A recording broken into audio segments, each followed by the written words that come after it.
Hello friends, welcome to my YouTube channel. Myself Professor NS Ne. In today's video lecture, we will discuss the point testing of hypothesis in pair T test. Okay, इस video में हम pair T test की procedure और उससे related कुछ example discuss करने वाले. Okay, let start pair T test.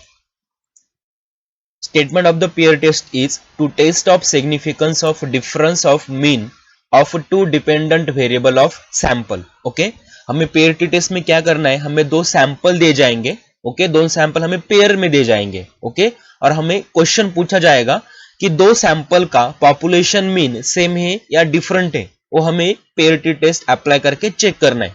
Okay, हम पॉपुलेशन मीन डिनोट करते हैं म्यू से. ओके, यहाँ पे दो सैंपल दे जाएंगे और दोनों सैंपल का पॉपुलेशन मीन हमें सेम और डिफरेंट चेक करना है. ओके, सो हम एज्यूम करेंगे कि फर्स्ट सीरीज का population mean that is mu one and second series का पॉपुलेशन मीन दैट इज म्यू2.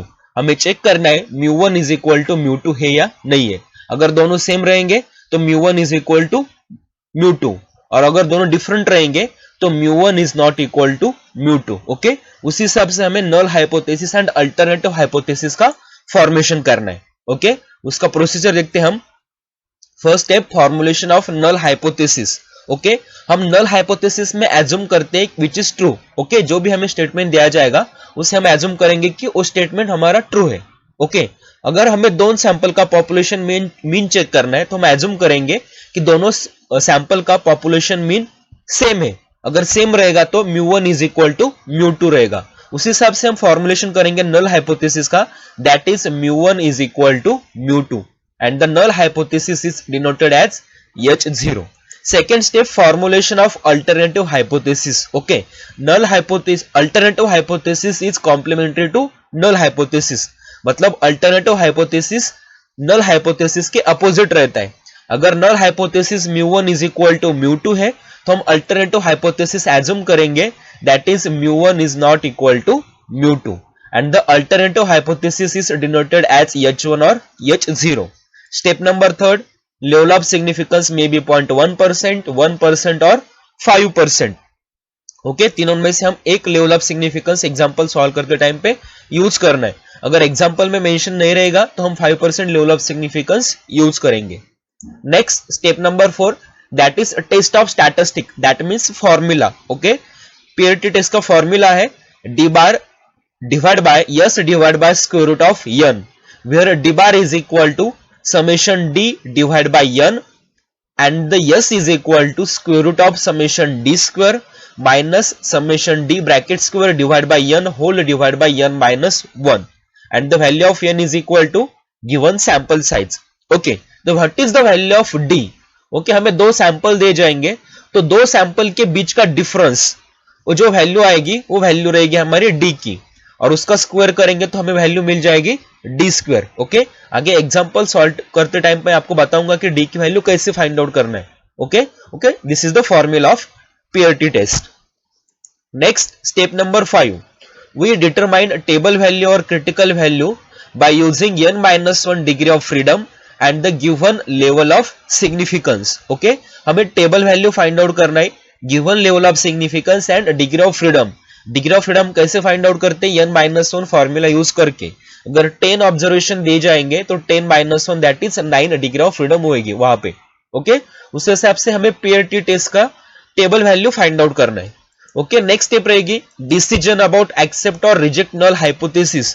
उसकी कंडीशन है अगर कैलकुलेट की गई वैल्यू ग्रेटर देन और इक्वल टू टेबल वैल्यू अगर रहेगी तो हम नल हाइपोथेसिस को रिजेक्ट करेंगे, और अगर कैलकुलेट की गई वैल्यू अगर लेस देन टेबल वैल्यू रहेगी तो हम नल हाइपोथेसिस को एक्सेप्ट करेंगे. Okay, this is the main condition to accept और reject null hypothesis. And the last step is interpretation of result. Okay, these 7 steps are useful to test of significance of pair t test. Okay, और यही 7 step use करके हमें आगे example solve करना है. Okay, example में भी हम यही 7 स्टेप, यही 7 स्टेप हम वहां पे अप्लाई करने वाले. ओके, तो हम डिस्कस करते हैं कुछ examples.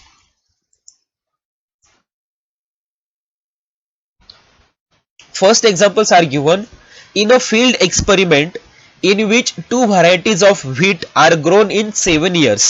Following yields are obtained. Okay, two varieties are given, variety A and variety B of wheat for the 7 years। ओके, और जो यील्ड ऑब्टेन हुआ है उसकी वैल्यू दी गई है फॉर फर्स्ट वैरायटी के लिए 15, 14, 12, 15, 16, 11 and 13, and second variety B के लिए 11, 11, 13, 12, 13, 10 and 12, and the questions are given right conclusion for population mean is same और डिफरेंट। ओके, दो सैंपल दिए गए हमें यहाँ पे, sample A and sample B. तो sample A and sample B का पॉपुलेशन मीन सेम है या डिफरेंट है, ये हमें यहाँ पे फाइंड आउट करना है। ओके, कैसे फाइंड आउट करेंगे? जो अभी हमने 7 स्टेप देखे थे सिग्निफिकेंस ऑफ पेयरिटी टेस्ट का, वही 7 स्टेप हम यहाँ पे अप्लाई करने वाले हैं और चेक करने वाले हैं पॉपुलेशन मीन सेम रहेगा या तो फिर डिफरेंट रहेगा। ओके, स्टार्ट करते हैं। फर्स्ट स्टेप हमारा formulation of null hypothesis. Null hypothesis में हम एज्यूम करेंगे कि दोनों सीरीज का दोनों सैंपल का ए एंड बी का पॉपुलेशन मीन सेम है। So that means mu1 is equal to mu2. mu1 is the population mean of first A series and mu2 is the population mean of second B series, that is B sample. Second step, formulation of alternative hypothesis. Alternative hypothesis में हम assume करेंगे कि दोनों series का दोनों sample का population mean is not same, that means different, that is mu1 is not equal to mu2. Third step हमारी रहेगी level of सिग्निफिकेंस। ओके, अभी इस एग्जांपल में हमें लेवल ऑफ सिग्निफिकेंस मेंशन नहीं है, तो हम in general level of significance use करेंगे, that is 5%। Next step number 4, test of statistics, that is d bar divide by s divide by square root of n. तो हमें यहाँ पे D की वैल्यू कैसे फाइंड आउट करना है वो देखना है। हमें दो सीरीज दी गई यहाँ पे, first series A series that is A sample and second sample is B sample. तो हमें डी की वैल्यू फाइंड आउट करना है। डी की वैल्यू हम कैसे फाइंड आउट करेंगे? उसका फॉर्मूला है A minus B, that means first sample minus second sample. 15 minus 11 we get 4, 14 minus 11 we get 3, 12 minus 13 we get minus 1, 15 minus 12 we get 3 up to so on. Okay, हमें यहाँ पे subtraction करना है A minus B का, वो value हमें मिल जाएगी D, और D के सभी वैल्यू की अगर हम एडिशन करेंगे तो हमें वैल्यू मिल जाएगी समेशन D की, and the value of summation D is equal to 14। उसके बाद हमें डी स्क्वायर की वैल्यू फाइंड आउट करना है। ये जो हमने थर्ड कॉलम में डी की वैल्यू फाइंड आउट की है उसका हमें सिर्फ स्क्वायर करना है। 4 का स्क्वायर 16, 3 का स्क्वायर 9, माइनस 1 का स्क्वायर प्लस 1, 3 का 9, 3 का 9, 1 का 1, और उसके बाद डी स्क्वायर की सभी वैल्यू की हमें एडिशन करना है। तो हमें यहाँ पे वैल्यू मिल जाएगी समेशन डी स्क्वायर की, and the value of summation D square is equal to 46। उसके बाद हमें जो फॉर्मूले हमारे वो फॉर्मूले में वैल्यू प्लग करना है। सबसे पहले हम डी बार की वैल्यू फाइंड आउट करेंगे। डी बार का हमने फॉर्मूला देखा था वहां पे सिग्निफिकेंस ऑफ पेयरिटी टेस्ट में, डी बार का फॉर्मूला था summation D divide by n. यहाँ पे 7 ऑब्जर्वेशंस है एंड समेशन डी की वैल्यू 14 है, so 14 divide by 7 we get 2। D bar की वैल्यू फाइंड आउट करने के बाद हमें यस की वैल्यू फाइंड आउट करना है।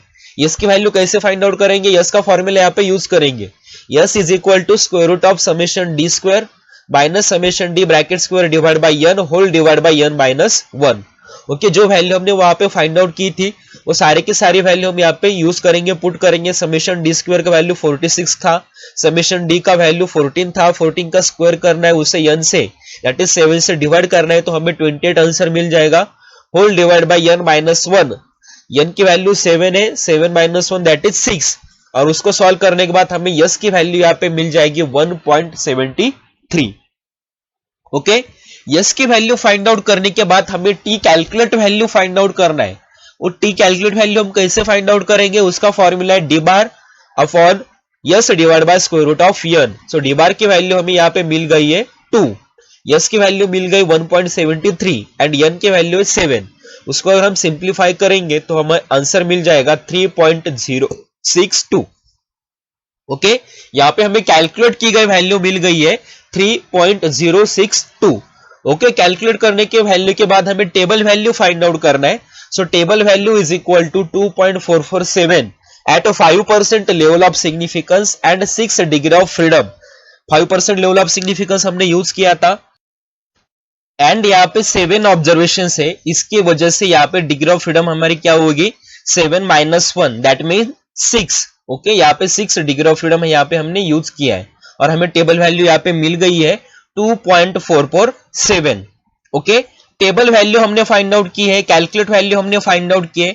उसके बाद डिसीजन, नल हाइपोथेसिस को एक्सेप्ट करना चाहिए या तो फिर रिजेक्ट करना चाहिए। ओके, हमने सिग्निफिकेंस ऑफ पेयरिटी टेस्ट में जो 6 नंबर की स्टेप थी वहां पे हमने कंडीशन देखा था। ओके, अगर t calculate value greater than और equal to t table value रहता है तो हम नल हाइपोथेसिस को रिजेक्ट करेंगे। सो यहाँ पे कैलकुलेट वैल्यू हमें मिल गई है 3.062 and the table value is 2.447. That means 3.062 is greater than 2.447. इसी से हिसाब से हमें यहाँ पे नल हाइपोथेसिस को रिजेक्ट करेंगे।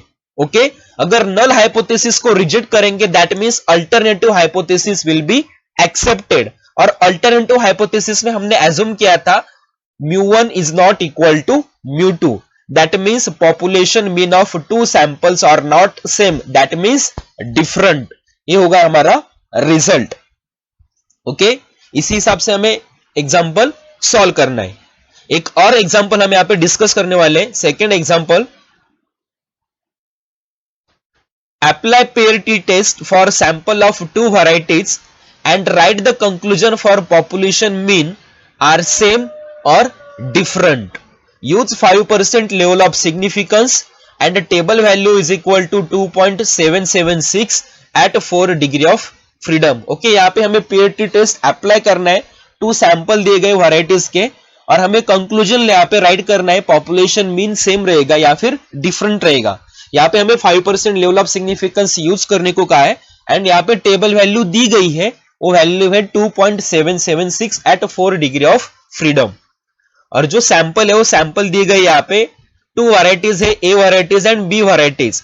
ए वैरायटीज के सैंपल है 13.5, 13.0, 13.2, 13.6 एंड 14.1। बी सीरीज के सैंपल है 13.1, 13.1, 12.8, 13.1 एंड 13.7। तो हमें चेक करना है पॉपुलेशन मीन सेम रहेगा या फिर डिफरेंट रहेगा।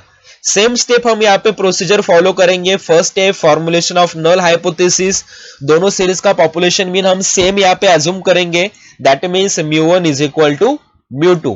Second step formulation of alternative hypothesis, दोनों सीरीज का पॉपुलेशन मीन यहाँ पे डिफरेंट अज्यूम करेंगे, that means μ1 is not equal to μ2। Third step यहाँ पे लेवल ऑफ सिग्निफिकेंस 5% हमें यहाँ पे दी गई है। Step number 4 formula test of statistic, that is d bar divide by s divide by square root of n। Okay, उसके बाद हम वैल्यू फाइंड आउट करेंगे। हमें यहाँ पे ए सीरीज दी गई है, बी सीरीज दी गई है, उसके बाद हमें डिफरेंस दैट इज डी की वैल्यू फाइंड आउट करना है। वो हम कैसे फाइंड आउट करते हैं, A series minus B series, that is 13.5 minus 13.1 we get 0.4, 13.0 minus 13.1 we get minus 0.1 up to so on.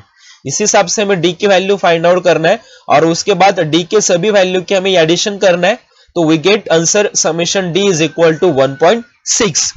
उसके बाद डी स्क्वायर की वैल्यू फाइंड आउट करना है, जो डी की वैल्यू है उसका हम स्क्वायर करेंगे। 0.4 का स्क्वायर 0.16 माइनस 0.1 का square 0.001 up to so on. Square करने के बाद हम सभी वैल्यू का यहाँ पे एडिशन करेंगे, so we get the answer summation D square is equal to 0.74। Okay, summation d and summation D square की वैल्यू हमें यहाँ पे मिल गई है। यहाँ पे 5 ऑब्जर्वेशन दी गई है, that means the value of n is equal to 5। उसके बाद हम डी बार का वैल्यू फाइंड आउट करेंगे, d bar is equal to summation D divide by n। So summation d की वैल्यू हमने फाइंड आउट की थी 1.6 and the value of n is equal to 5. So we get the answer d bar is equal to 0.32. उसके बाद हम s की value find out करेंगे। s का फॉर्मूला यहाँ पे राइट करेंगे, square root of summation D square minus summation D bracket square divide by n whole divide by n minus 1। So summation D square की वैल्यू हमने find out की थी 0.74, summation d की value हमने find out की थी 1.6, उसका हमें स्क्वायर करना है, डिवाइड बाय 5 करना है। सो हमें यहाँ पे आंसर मिल जाएगा, उसको हम सिंप्लीफाई करेंगे तो आंसर मिल जाएगा 0.238। ये हमें यस की वैल्यू मिल गई है। ओके, डी बार की वैल्यू हमने फाइंड आउट की, यस की वैल्यू फाइंड आउट की, एन की वैल्यू 5 है। ये तीनों वैल्यू हम हमारे फॉर्मूले में यूज करेंगे और कैलकुलेट की गई वैल्यू फाइंड आउट करेंगे। So t calculate value we get 0.32, divide by 0.238 divide by square root of 5। इसको हम सिंप्लीफाई करेंगे तो की कैलकुलेट वैल्यू यहाँ पे मिल जाएगी 3.01। ओके, कैलकुलेट की गई वैल्यू 3.01 है। टेबल वैल्यू हमें यहाँ पे एग्जांपल में ऑलरेडी दी गई है। टेबल वैल्यू है 2.776 at 5% level of significance and 4 degree of freedom. उसके बाद आता है हमारे step number 6, that mean decision about accept और रिजेक्ट नल हाइपोथेसिस। यहाँ पे कैलकुलेट की गई वैल्यू 3.01 है, टेबल वैल्यू 2.776 है। So that means 3.01 is greater than 2.76। That means null hypothesis is rejected. अगर नल हाइपोथेसिस रिजेक्ट करेंगे तो अल्टरनेटिव हाइपोथेसिस को एक्सेप्ट करना चाहिए हमें। अगर अल्टरनेटिव हाइपोथेसिस हमने एज्यूम किया था that is μ1 is not equal to μ2। So हमारा रिजल्ट रहेगा population mean of two samples are different. Okay, दोनों सैंपल का population mean are not same. Okay, इसी हिसाब से हमें एग्जांपल सॉल्व करना है। ओके, इस वीडियो लेक्चर में हमने पॉइंट डिस्कस किया था significance of पेयरिटी test. Okay, pair t test हम कब अप्लाई करते हैं? अगर दो सैंपल का हमें पॉपुलेशन मीन सेम और डिफरेंट है ये चेक करना है, तभी हम पेयरिटी टेस्ट का अप्लाई करेंगे। उसका हमने सिग्निफिकेंस देखा, फॉर्मूले देखे, प्रोसीजर देखा, उसके बाद हमने दो एग्जांपल यहाँ पे डिस्कस किए। ओके, अगले नेक्स्ट वीडियो में हम अगला टेस्ट डिस्कस करने वाले हैं that is Z test. Okay, अगर ये वीडियो अच्छा लगा तो वीडियो को लाइक करो, वीडियो को शेयर करो and don't forget to subscribe my YouTube channel. Okay, thank you.